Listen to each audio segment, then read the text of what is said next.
Welcome everyone, I'm Ranger Declan. We're joining you live from Harrison Hills Park today. Harrison Hills is a beautiful park. It's the most northeast you can get in Allegheny County. It's quite small, but it provides a lot of different opportunities to view our wildlife and enjoy the natural scenery.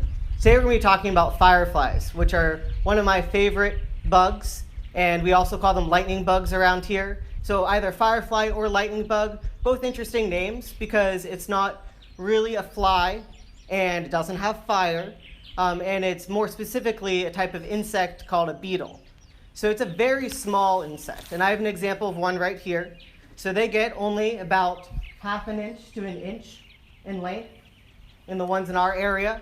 So it's very hard to see the body parts on this tiny firefly. So I brought my friend, my favorite firefly puppet. So just like any insect, it has 6 legs. It also has antennae, it has eyes. And what makes the firefly special, being a beetle, is the type of wings it has. So it has 2 sets of wings. It has these soft inner wings that help it fly. It has the harder shield wings that protect those soft wings underneath. And that's actually one way that we can tell different fireflies apart. So I get even bigger than this tiny firefly. Show you what their shield wings look like. So these shield wings have different patterns on them.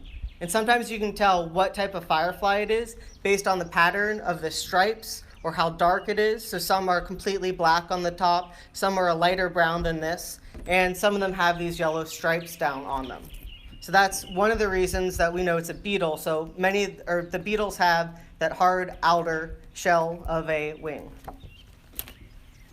But what most people know makes the firefly special is that light up body part. And if you have any questions throughout this film, you're welcome to make a comment on the Facebook and we'll answer them all at the very end. So throw any questions you have at us and we'll try to answer them all at the end. But one of the coolest parts of the firefly is that light up body part. So on this picture, you can see that the abdomen, or the lowest part of the firefly, is lighting up, and that's how they communicate. So that light up also will communicate to other bugs and tell them not to get eaten. So it's a warning to birds, it's a warning to frogs that, hey, you don't want to eat me, I'm probably toxic, I'm not going to taste very good. But it's also used to find a mate and to communicate with other fireflies. So the male fireflies will flash higher up in the air and try to communicate with the females that are towards the bottom. And they like to perch on the top of long grass. So the different flash comes from this abdomen.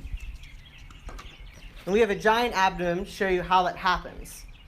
So these holes on the side right here are actually what allows oxygen to go through. So they need oxygen to produce that flash. So when the oxygen goes through into the abdomen, it will mix with chemicals that provide that flash.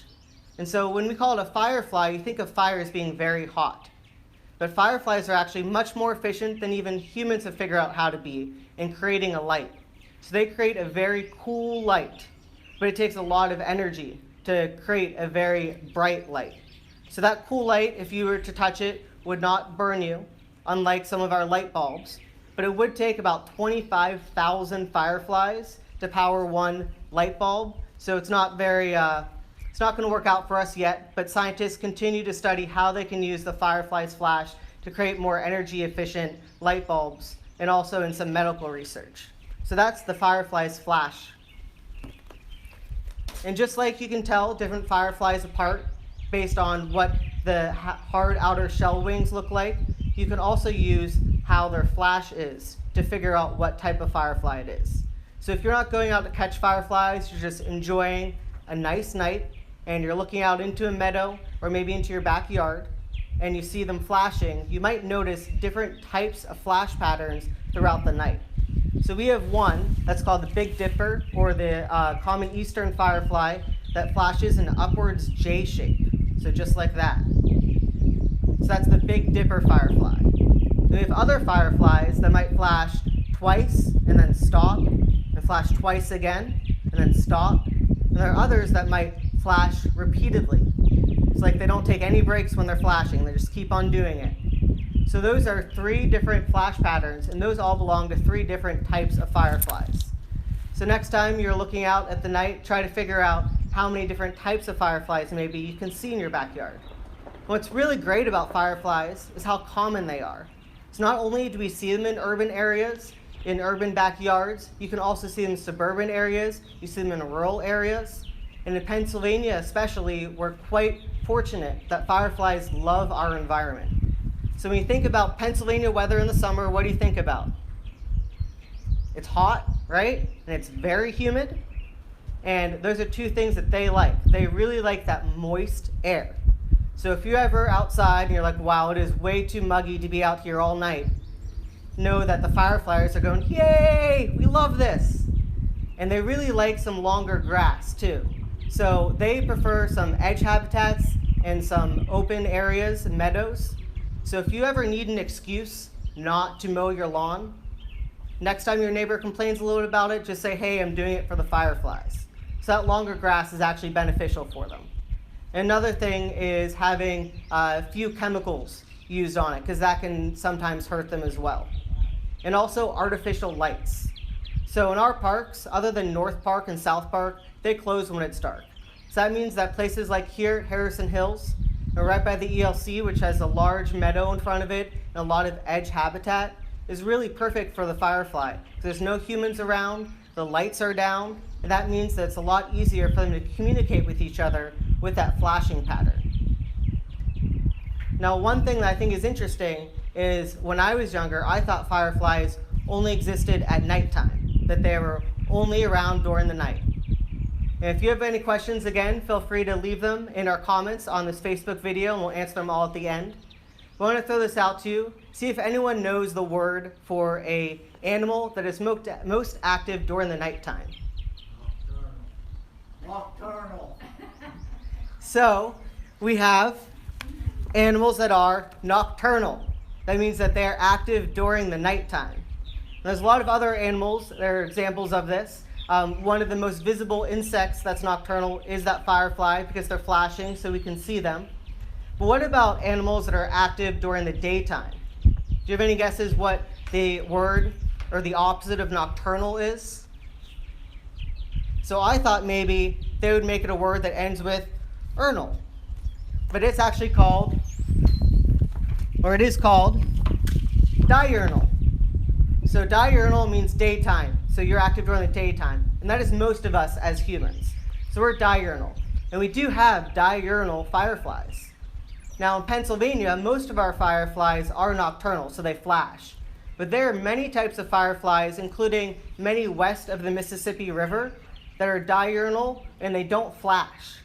So how do you think they communicate if they can't flash and communicate with each other during the nighttime and they're all out during the day? Well, one way they do that is by using pheromones, so they can sort of smell each other out. And we do have a diurnal firefly that I see all the time in our parks in Allegheny County. And that is called the Winter Firefly, which is appropriately named because I mostly see it during the months around February. So they are quite active in our parks even during the daytime. They're a little bit smaller than some of the other fireflies that I see out at nighttime, and they have completely black, hard outer wings. So that's the winter firefly. So if you're ever feeling like you're missing fireflies in the middle of the summertime, you can always go out at wintertime and try to find them too.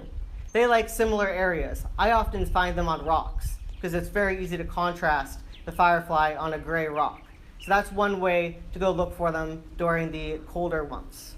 So we also have fireflies that are active during the evening time.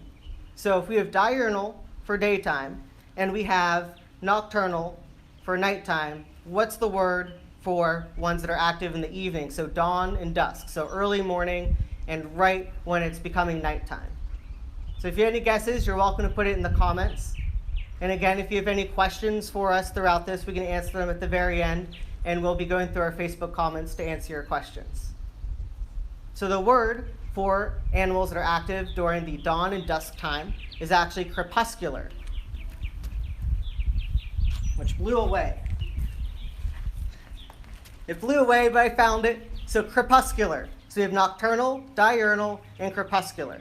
So some of our fireflies are crepuscular, which means you see them just when the sun is going down, and others you'll only see when it is almost completely pitch black out. One of my favorite types of fireflies is actually called the Pennsylvania firefly. That's actually its name. And it's interesting, it is our state insect. So how many of you knew that our state insect was the Pennsylvania firefly? Our Pennsylvania firefly is my favorite because I think she's really cool. The female firefly of this species, they're not quite sure exactly why. Maybe because she doesn't produce that gross tasting chemical that allows her to be not tasty to some of the would-be predators, but she eats the males of other species. So what she does is you have a male firefly flying around trying to find a mate, and she sees them right from her little perch at the end of the long grass and imitates the flash pattern that's coming from the abdomen of that male firefly. And by imitating it, she convinces this male firefly that it can mate with her. So it goes down, and instead of mating, she gets a really yummy snack, another firefly. So that's the Pennsylvania firefly. And it became our state insect because of third graders outside of Philadelphia in the 1970s. They were saying, hey, fireflies are abundant in our area. They're really cool insects. We want to bring attention to them. We want to make sure that they're around for other generations. So let's have the government pass saying that they are going to adopt the Pennsylvania firefly, or the firefly lightning bug, as our state insect. And it did. So now we can all celebrate the firefly in Pennsylvania. If you're ever looking to help out the fireflies in our area, there are anecdotal evidence that there might be a decline in their population, but it's really hard to know that without gathering evidence of where fireflies live. So if you want to help out, the organization is called Massachusetts Audubon. You can go on their website. They host a citizen science project that everyone can take part in called Firefly Watch. And it is the most fun citizen science project. It requires you sitting out at nighttime and watching fireflies. So you'll actually be contributing to scientific research by accounting for whether you see fireflies, and if you're interested, even trying to figure out how many different types of fireflies you might see out there. So it does not take very much time, and they have all the instructions on their website. So that's one way to help them out, in addition to what I mentioned earlier of leaving your grass a little bit longer than you otherwise would, and letting your neighbors know it's all for the fireflies. And in addition, making sure that if you do have any external lights around your backyard, that they're not pointing over the entire yard, but only pointing where you need them to. And making them motion detected means that they're going to be on a lot less than they would otherwise, and that allows fireflies more space and more darkness to be able to communicate well with each other. So we're going to open up to questions now. If you have any questions, you're welcome to put them down at the end of the video on the comments section. And if you don't get to them in this video, or if you have any because you're watching this video at a later time, please still leave questions for us. We'll try to get back to you and find you an answer. So if anyone's interested, I'm welcome to take any firefly questions. Annie, who is 5, says, why do fireflies light up in the summer? Fireflies light up in the summer because they're trying to find a mate so they can make more fireflies. So that flash is their way to communicate. So they can't pick up a phone and say, hey, do you want to come play with me today? They have to use that flash to find other friends that are down below. So the ones up high are flashing to find their friends that are closer to the ground on that taller grass. So that flash is just their way of talking to each other. That's a great question, Annie. Pam says, why don't we see the fireflies out right now? So we don't see fireflies out right now in the daytime because they're resting closer to the ground. So those fireflies are going to be active during the nighttime, rest in the grass still, closer to the ground during the daytime. You might be able to see some fireflies out. I saw one in the middle of the day on a tree at North Park, and it was probably about 4 p.m., and it might have been one of the early emergers. Now, I've talked about maybe why we're not seeing them out at nighttime at this time of year. I would give it another couple days, even another week. So anytime between end of May to the mid of June is when we're going to start to see fireflies emerging in our area. And it changes a little bit each year based on the weather conditions. So the hotter and the moister it is, the more likely it is that they're going to be active earlier in our year. And one thing that Massachusetts Audubon Firefly Watch Project is doing is also trying to figure out exactly what the pattern is of when they're becoming active. So even though I saw them in North Park, maybe I'm not seeing them up here yet. And maybe there are populations that are, closer to North Park than Harrison Hills that are going to be more active earlier on. And collecting that information by watching the fireflies as part of this project will tell us maybe and help us predict better next year, when are the fireflies going to come up and when do I start sitting on my back porch to enjoy them every night? So thank you for your question, Pam. Another question, what chemical is in his bulb that the oxygen reacts with? So there's two things in there. It's luciferin and luciferase. So luciferin is what the oxygen is combining with and creating that chemical reaction that binds and then creates that glow from the abdomen of the firefly. Can you name again the place that's doing the study? Yes, Massachusetts Audubon. So you can also Google Firefly Watch and it'll come up the Massachusetts Audubon page. And they're the ones that are coordinating this effort. Even though it's Massachusetts, they're coordinated through the entire United States. One thing I didn't mention before was there are 2,000 or even more than 2,000 different types of fireflies. So not all of those are active in the United States, and fireflies are active all throughout the world. The only place that they haven't noticed fireflies is Antarctica. So they're quite a widespread species, and other countries and other areas are also trying to collect some information on their fireflies. Liam wants to know, why do they make your hands smell when you catch them? That's a great question, Liam. I'm not quite sure why that is. I would have to maybe look more into that and get back to you on that. That is a great question. It's the first time I've heard that one. And it's possible that because they're starting to get really agitated or scared, maybe it's a pheromone or a smell that they're emitting. But that's a great question, Liam, that I'll look into, and I hope you do too. One way that you could look into that yourself if you want to before I'm able to find an answer is to look on that Massachusetts Audubon page. So they're quite reputable and they have a great link to other resources that are good for all ages and might be able to provide an answer for you. So thanks, Liam. And our last question as of right now, how should you catch them properly without hurting them? Thank you for that question. So one of the biggest things is to remember that even if you do catch them, that you're causing some stress to this firefly. So the best way is to use a net, because that way you're not using your hands and it's still allowing the oxygen to flow around them. And it's going to be a lot less harmful if you gently catch them with a larger net. Now, if you do catch them with their hands, I find that most of the time it's pretty easy to allow them to land on my hand and not try to scoop them off of anything. So if you are going to catch them with your hands, a really important part of that is to not wear any bug spray on your hands. So if you put on bug spray that day, make sure that you wash your hands, which we're all getting really good at doing regularly. If you wash your hands right before you go out to catch the fireflies, you'll ensure that none of the oils or any chemicals that might be on your hands are going to harm them. And if you want to catch the firefly and maybe view it for a bit, then I would use a large container. And I have an example of that with us today. This is a large container that used to have snacks that my family ate. And after they enjoyed the snacks, I got the nice large container with a giant lid. And I did poke some holes at the top, because remember, in order to have that flash happen, they need some oxygen intake. And inside this big container, before I would go out to catch the fireflies, I put a moist paper towel. Because remember, they really like moist or muggy places. So that's going to go inside the container. And then I can keep this open. And as I catch them in the net, I'll gently put the net over here and allow the firefly to come up inside of it. If you use a smaller container, oftentimes you can invert the container on top of your hand and the firefly will try to crawl up into the container before you invert it again and put the lid on top of it. So the big thing is to remember that you want to be very gentle with them. So even though their hard outer wings do protect them from some predators, they still are easily damaged and they can be stressed. So you want to make sure that you cause the least stress as possible and you don't keep them for very long.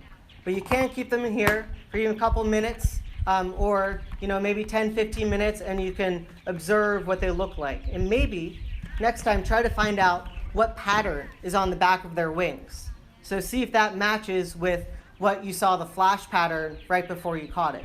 So that's a great question. So again, remember to be very gentle, provide a container with some moisture, and if you can, use a net, and if not, make sure you wash your hands right before you catch them. So thank you for that question on how to catch fireflies. That's it for questions. So that's all the questions we have for now. If you have any questions because you're watching this video later, please still leave them on the Facebook page. We'll be monitoring it and getting back to you with answers. Again, if you're interested in helping the fireflies by participating with Firefly Watch, you're welcome to go on the Massachusetts Audubon page and join them. And if you would like, we have programs about fireflies coming up in our county parks, as well as many other programs. So you can check out the AlleghenyCounty.us page and go to parks, and our park programs list is all on there. And you can learn about how you can attend some programs here at Harrison Hills. If you've never checked out this park, I really encourage you to do so. It's a beautiful place. So thank you so much for joining us today and talking about fireflies.